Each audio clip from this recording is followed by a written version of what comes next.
देखिए महाराज जी, कल 28 अगस्त इस पवित्र भाद्रपद महीने की पंचमी तिथि पड़ रही है और विशेषकर गुरुवार का दिन है और गणेश जी का दूसरा दिन। तो देखिए, इस दिन किया जाने वाला एकमात्र विशेष उपाय मंत्र 5 आटे के दीपक, 7 चावल के दाने और 1 दूर्वा। यदि आपने इस उपाय को कल शिव मंदिर में कर लिया तो महाराज जी आपके जीवन में जो भी दुख कष्ट परेशानियां चल रही हैं वह सारी समाप्त होगी। ऐसे मौके बार बार नहीं मिलते। आज का यह प्रवचन, आज का यह उपदेश साधारण नहीं है, क्योंकि हम सब एक ऐसे दिव्य अवसर पर खड़े हैं। गणेश जी की कृपा और महादेव शिव का आशीर्वाद दोनों एक साथ बरसने वाले हैं। 28 अगस्त गुरुवार और यह तिथि पड़ रही है भाद्रपद मास की पंचमी तिथि और इसी दिन चल रहा है गणेश चतुर्थी उत्सव का दूसरा दिन। सोचिए जरा, एक तरफ पंचमी का पुण्य, दूसरी तरफ गणेश जी का दूसरा दिन और तीसरी तरफ गुरुवार का शुभ योग। यह कोई मामूली संयोग नहीं है महाराज, ये तो दिव्य त्रिवेणी है जो बार बार नहीं आती। देखिए महाराज जी, कल का दिन इतना विशेष क्यों है? कई सारे लोग प्रश्न करते हैं। हर एक दिन विशेष रहता है। हम आपको ये भी बताएंगे कि कल का दिन इतना विशेष क्यों है और आखिर हमें इस उपाय को क्यों करना चाहिए। पंचमी तिथि का अर्थ है 5 तत्वों का संतुलन, पृथ्वी, जल, अग्नि, वायु, आकाश। गुरुवार का अर्थ है गुरु बृहस्पति का दिन, ज्ञान, धर्म और सत्य का प्रतीक और गणेश जी का दूसरा दिन यानी गणेश जी की कृपा का स्थायी होना।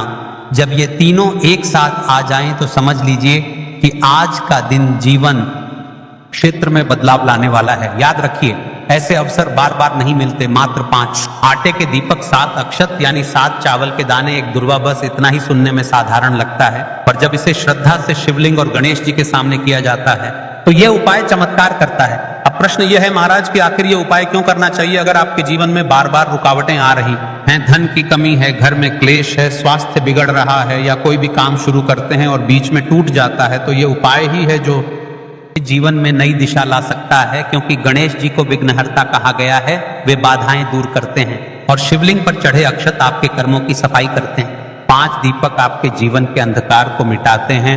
यह उपाय श्रावण से भी क्यों बड़ा है? शायद आप सोच रहे होंगे कि श्रावण मास में तो इतने उपाय किए जाते हैं, फिर भाद्रपद पंचमी का इतना महत्व क्यों? सुनिए महाराज, श्रावण में किए गए उपाय फल तो देते हैं, पर यदि किसी की मनोकामना अधूरी रह गई हो तो भाद्रपद पंचमी और गणेश जी का दूसरा दिन वह अधूरा काम पूरा का अवसर है। यानी अगर श्रावण में मनोकामना पूरी नहीं हुई तो आज का दिन निश्चित रूप से उसे पूरा करेगा। यदि आपके घर का कोई भी एक व्यक्ति या कोई एक महिला इस उपाय को कल इस पावन पर्व पर करती है तो आखिर क्या चमत्कार होता है सुनिए। दुख कष्ट का अंत, घर की अशांति समाप्त होगी, धन संपदा में वृद्धि, व्यापार, नौकरी या रुका हुआ पैसा खुल जाएगा, मनोकामना सिद्धि, जो कार्य अधूरा रह गया था वह पूर्ण होगा, रिद्धि सिद्धि और लक्ष्मी का स्थायी वास, घर में सुख शांति और धन की बरसात होगी। हर कार्य में शिक्षा, परीक्षा, व्यापार, विवाह, हर काम में सफलता के द्वार खुलेंगे। आज की व्यास पीठ पर आज की श्री श्याम शिव महापुराण की कथा में एक पत्र आया है। पत्र से जाने किस महिला के साथ चमत्कार हुआ जिसमें पिछले वर्ष इस उपाय को किया। राधा देवी के घर में पिछले 3 साल से दुख ही दुख था। पति की नौकरी छूट चुकी थी, बेटे की पढ़ाई रुक गई थी और घर का खर्च चलाना भी मुश्किल हो गया था। उसने श्रावण में कई उपाय किए पर मनोकामना पूरी नहीं हुई। बुजुर्ग पंडित ने कहा, बेटी इस बार भाद्रपद पंचमी को 5 आटे के दीपक, 7 अक्षत और 1 दूर्वा लेकर शिवलिंग और गणेश जी के सामने रख। यह उपाय तेरा जीवन बदल देगा। राधा देवी ने ऐसा ही किया महाराज। चमत्कार देखिए, कुछ ही दिनों में उसके पति को नई नौकरी मिली, बेटे की पढ़ाई का रास्ता खुल गया, घर में शांति लौट आई। राधा देवी कहती है, मुझे लगा था कि मेरा जीवन अंधकार में है, पर इन 5 दीपकों ने मेरा अंधकार मिटा दिया। यही है इस उपाय की शक्ति। कल की पिछले वीडियो में जिम आता है बहनों ने कमेंट किया। अपनी राशि से जुड़ा भाग्य जानने के लिए आज वे लोग जान ले राशि से जुड़ा भाग्य। 2 विशेष राशि। सबसे पहले राशि है वृषभ राशि, जिनके जीवन में स्थिरता की कमी है, जिनका धैर्य टूट रहा है। इस उपाय से उन्हें आर्थिक और पारिवारिक स्थिरता मिलेगी। दूसरी राशि कन्या राशि, जिनकी नौकरी और करियर में अड़चने हैं, उनके लिए यह उपाय सफलता और तरक्की के नए रास्ते खोलेगा। पर याद रखिए, यह उपाय किसी भी राशि वाले कर सकते हैं। महाराज जी, यदि आप भी अपनी राशि से जुड़ा भाग्य जानना चाहते हैं या फिर आप भी जानना चाहते हैं कि आपका भाग्य में कोई ना कोई परेशानी चल रही है या आप भी पूरे घर परिवार में ऐसे व्यक्ति है जिनके जीवन में दुख कष्ट है, तो आप अपना नाम और अपनी राशि कमेंट बॉक्स में लिख दीजिए। अगले वीडियो में हम आपकी राशि से जुड़ा भाग्य बताएंगे। देखिए महाराज जी, अब हम बात कर लेते हैं उससे विशेष उपाय के बारे में जो आपको कल के दिन करना है। तो देखिए 7 चावल के दाने, 5 आटे के शुद्ध दीपक और 7 और में एक दुर्वा तो गणेश जी को समर्पित होगी, लेकिन सबसे विशेष उपाय है 5 आटे के दीपक और 7 अक्षत चावल के दाने। तो देखिए महाराज जी, आपको कहाँ से लेना है, कैसे लेना है, किस समय पर करना है, ये सारी अन्य बातें हम आगे करेंगे। लेकिन हाँ, आपको उपाय को बीच बीच में से स्किप नहीं करना है। यदि आपको इस उपाय को करना है तो आप वीडियो को तक जरूर बन रहे वीडियो को बीच बीच में से काटना नहीं है। तो आज का ये उपाय 7 चावल के दाने, 5 आटे के दीपक और एक दूर्वा न सिर्फ आपकी साधारण मनोकामनाएं पूरी करेगा, बल्कि घर परिवार में शांति, सुख और समृद्धि का भी स्थायी साधन बनेगा। यह उपाय कोई कठिन साधना नहीं है। इसमें न तो बड़ी बड़ी सामग्री चाहिए, न ही जटिल अनुष्ठान, बस श्रद्धा चाहिए, भक्ति चाहिए और शुद्ध भाव चाहिए। याद रखिए, उपाय करते समय एक ही संकल्प हो आपके मन में, हे भोलेनाथ, हे गणेश जी, हे माता लक्ष्मी, मैं आपकी शरण में आया हूं, मेरी समस्याएं दूर करो और मुझे सही मार्ग दिखाओ। अब देखिए महाराज जी, हम सबसे पहले बात कर लेते हैं 7 चावल के दाने वाले उपाय के बारे में। ठीक है, देखिए आपको 5 आटे की दीपक और 7 चावल के दाने वाले उपाय को साथ में ही करना है। लेकिन सबसे पहले हम बात कर लेते हैं 7 चावल के दाने वाले उपाय के बारे में। 7 चावल के दाने, 7 अंक का विशेष महत्व है। यह पूर्णता और 7 लोकों का प्रतीक है। ध्यान, ये चावल शुद्ध और अखंड होने चाहिए। फूटे हुए या टूटा हुआ कोई भी दाना नहीं चलेगा। इन्हें आप अपने घर की रसोई से भी ले सकते हैं।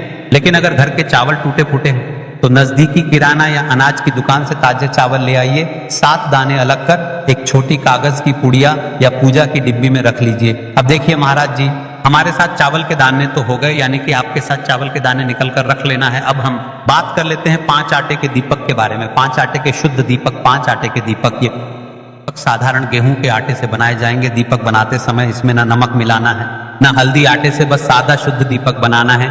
हर दीपक में गोल बत्ती की रुई का प्रयोग करना है। तेल इतना भरें कि दीपक पूरे उपाय के समय तक प्रज्वलित रहे। तेल आप सरसों या तिल का ले सकते हैं। ये दोनों ही भगवान शिव और देवी देवताओं को प्रिय हैं। अब देखिए महाराज जी, एक दुर्वा। अब देखिए महाराज जी, कई सारे लोग प्रश्न करेंगे कि हम दुर्वा का प्रयोग क्यों कर रहे हैं। तो देखिए, क्योंकि अभी गणेश जी के दिन चल रहे हैं, तो हमें दुर्वा का प्रयोग करना है, क्योंकि हमें गणेश जी को भी प्रसन्न करना है और भगवान शिव जी को भी प्रसन्न करना है। इसलिए हमें दुर्गा का प्रयोग करना है। ठीक है, क्योंकि यदि गणेश जी भी प्रसन्न हुए तो हमारे घर में धन लक्ष्मी में वृद्धि होगी, और शिव जी प्रसन्न हुए तो हमारे जीवन में चल रही परेशानियां समाप्त होगी। ठीक है, अब कई सारे लोग प्रश्न करेंगे कि महाराज जी, हम दुर्वा को क्या शिव जी की शिवलिंग पर चढ़ा सकते हैं। तो देखिए, सबसे पहले आप गणेश जी को समर्पित कर दीजिए इस उपाय को करते समय। फिर उसके पश्चात आप शिव जी की शिवलिंग पर भी समर्पित कर सकते हैं। ठीक है, तो देखिए, दुर्वा गणपति जी को अत्यंत प्रिय है। ये आपको मंदिर के बाहर या अपने आंगन बगीचे में मिल जाएगी। अगर उपलब्ध न हो तो पूजा की सामग्री बेचने वाली दुकान से भी मिल सकती है। एक दूर्वा पर्याप्त है, लेकिन अगर संभव हो तो गणेश जी को 21 दूर्वा चढ़ाना अत्यंत शुभ होता है। जेके महाराज जी, यदि आप इस उपाय को कर रहे हैं तो क्या आप कोई अन्य सामग्री लेकर जा सकते हैं। कई सारे लोगों के मन में यहाँ प्रश्न भी रहता है। तो देखिए, इन उपायों को तो करना ही है। बाकी यदि कोई अन्य सामग्री लेकर जाना चाहते तो वह भी लेकर की जा सकता है।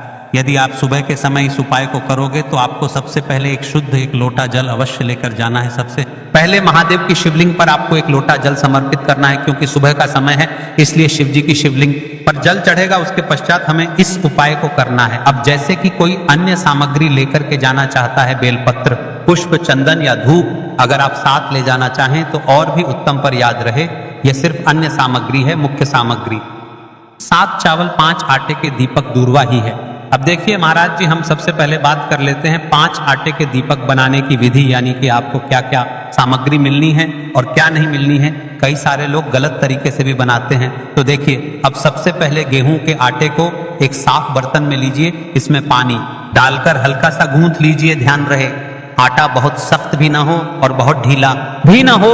अब इससे 5 छोटे दीपक बनाए। दीपक बनाने का भाव होना चाहिए, हे प्रभु, ये दीपक मेरे जीवन के अंधकार आने के लिए हैं। हर दीपक के बीच में जगह बनाइए ताकि उसमें रुई की बत्ती रखी जा सके। अब रुई से 5 गोल बत्तियां बनाइए। दीपकों में बत्तियां रखकर उन्हें तेल से भर दीजिए। तेल इतना होना चाहिए कि जब तक आप पूरा उपाय कर लें दीपक जलते रहे, ध्यान रहे दीपक टूटे नहीं और बराबर आकार के हों। इन दीपकों को एक साफ थाली या पत्तल में रखकर पूजा सामग्री के साथ मंदिर ले जाइए। विशेष ध्यान दें, आटे के दीपक बनाते समय हल्दी या नमक का प्रयोग बिल्कुल न करें। दीपक बनाते समय मन में शिव जी का नाम लें, ओम नमः का जप करते रहें। ये दीपक ही इस उपाय की आत्मा है, क्योंकि इन्हीं से आपकी मनोकामनाएं पूर्ण होंगी। अब देखिए महाराज जी, हम बात कर लेते हैं एक निश्चित समय के बारे में, यानी कि आपको सुबह के समय उपाय करना है या प्रदोष काल के समय करना है, क्योंकि मेरी अन्य मात्राएं बढ़ाने रहती हैं जो सुबह के समय उपाय करना चाहती है लेकिन उनके पास समय नहीं रहता है, तो मैं प्रदोष काल के समय भी कर सकती है। तो देखिए, उपाय का सही समय भक्तों, कोई भी उपाय तभी सिद्ध होता है जब वह सही समय पर किया जाए। इसलिए को बहुत विस्तार से बताऊंगा कि यह उपाय कब और कैसे करना है। सुबह का समय, सबसे पहले हम इस समय के बारे में बात कर लेते हैं। प्रातः काल का समय शिव पूजन और उपाय के लिए सर्वश्रेष्ठ माना गया है। आप सुबह 7 बजे से 12 बजे के बीच इस उपाय को कर सकते हैं। अगर आपके पास जल्दी का समय है तो 7 से 8 बजे के बीच करना सर्वोत्तम है। सुबह सबसे पहले शिवलिंग पर जल चढ़ाया जाता है, इसलिए इस उपाय की शुरुआत भी जल से ही होगी।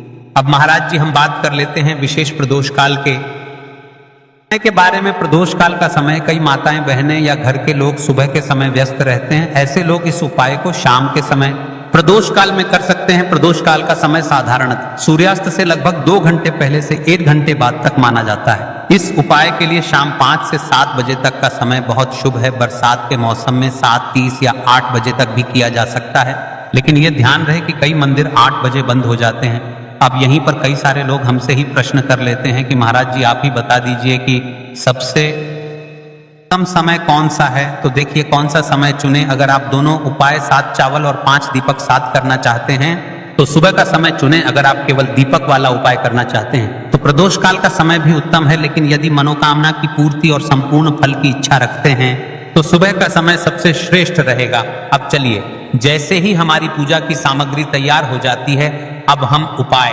करने के लिए तैयार है। अब हमें शिव मंदिर में जाकर के इस उपाय को करना है। तो देखिए, सबसे पहले मंदिर की चौखट पर टेकें और विनम्र भाव से प्रवेश करें। मन में संकल्प लें, हे शिव शंकर, मैं अपनी श्रद्धा और भक्ति के साथ यह उपाय करने आई हूँ। मेरी मनोकामनाएं पूर्ण करें और मुझे आपके चरणों में स्थायी भक्ति प्रदान करें। शिवलिंग के पास पहुंचकर क्या करें? तुरंत उपाय शुरू न करें। पहले कुछ क्षण शिवलिंग को देखें, हाथ जोड़कर प्रणाम करें और अपने मन को स्थिर करें। जल अर्पित करने की तैयारी करें। जल अर्पण, सबसे पहले शिवलिंग पर एक लोटा शुद्ध जल अर्पित करें। जल में अगर आप चाहें तो चंदन, पुष्प, अक्षत या गंगा जल सकते हैं। यह जल अर्पण अनिवार्य है, क्योंकि शिवजी को प्रातः काल सबसे प्रिय यही है। यदि आपके पास बेलपत्र, पुष्प, धूप आदि हैं तो जल अर्पण के बाद चढ़ाएं, लेकिन याद रहे, मुख्य उपाय सिर्फ 7 चावल के दाने और 5 दीपक का है।